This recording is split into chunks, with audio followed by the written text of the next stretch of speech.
Nearly 13,000 sexual harassment claims filed with the EEOC last year, and the lawsuits are piling up in 2017 as well. But there are still a number of victims out there afraid to speak up because they don't know how. Well, we've got Alan Crone here to tell us how to get through the process of contacting HR and taking the next steps. Alan Crone, welcome back to Live at 9. Good to be here. Glad to be here. When it comes to sexual harassment, what actually constitutes it from a legal standpoint? What is it? Well, there are lots of different kinds, but basically it's unwanted sexual advances or sexual comments or sexual conduct by a coworker or by a supervisor. Okay, so, does it have to be repeated, or does it have to be continued after the victim has said stop? I mean, is the onus on the victim to stand up and say something before it takes a larger?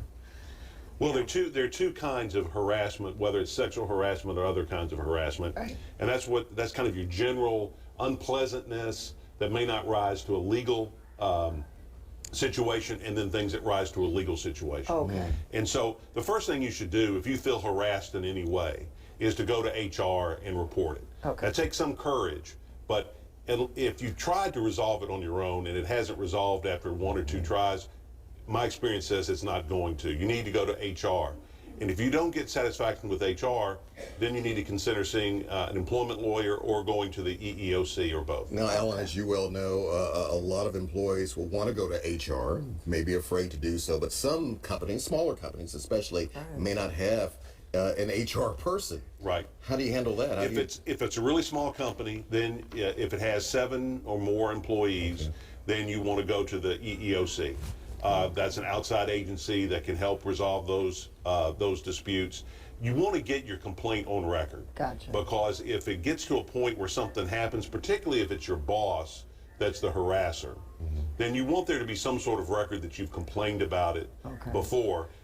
Do you have to have any documentation? I mean, you know, everybody has a cell phone now that's a camera, but, you know, do you have to have, and so that might raise the expectation that you would have some sort of proof.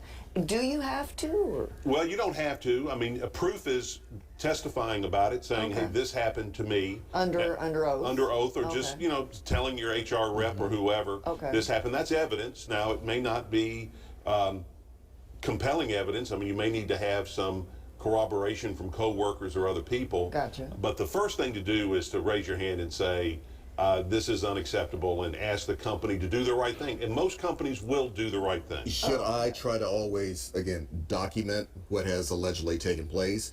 Should I also try to use maybe my smartphone to maybe record these conversations? Is that legal? Is that a right maybe I have, or maybe not?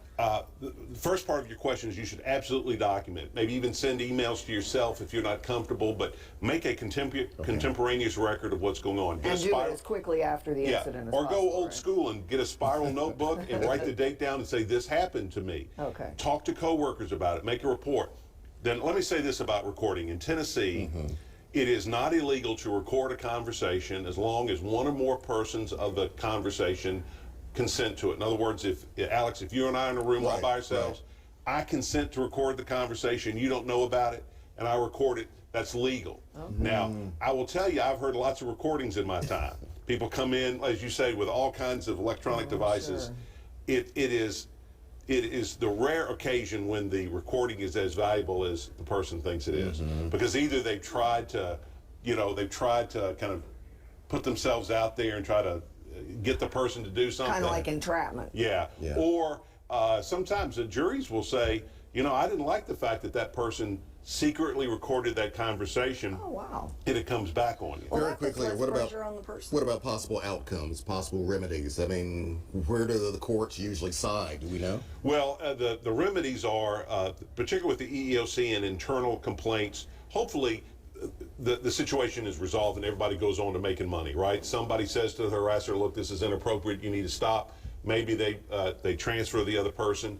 All the courts can really do is pay you money for damages, and that's not bad, but it certainly doesn't solve the problem long term. Right, okay. 7 or more employees. All right.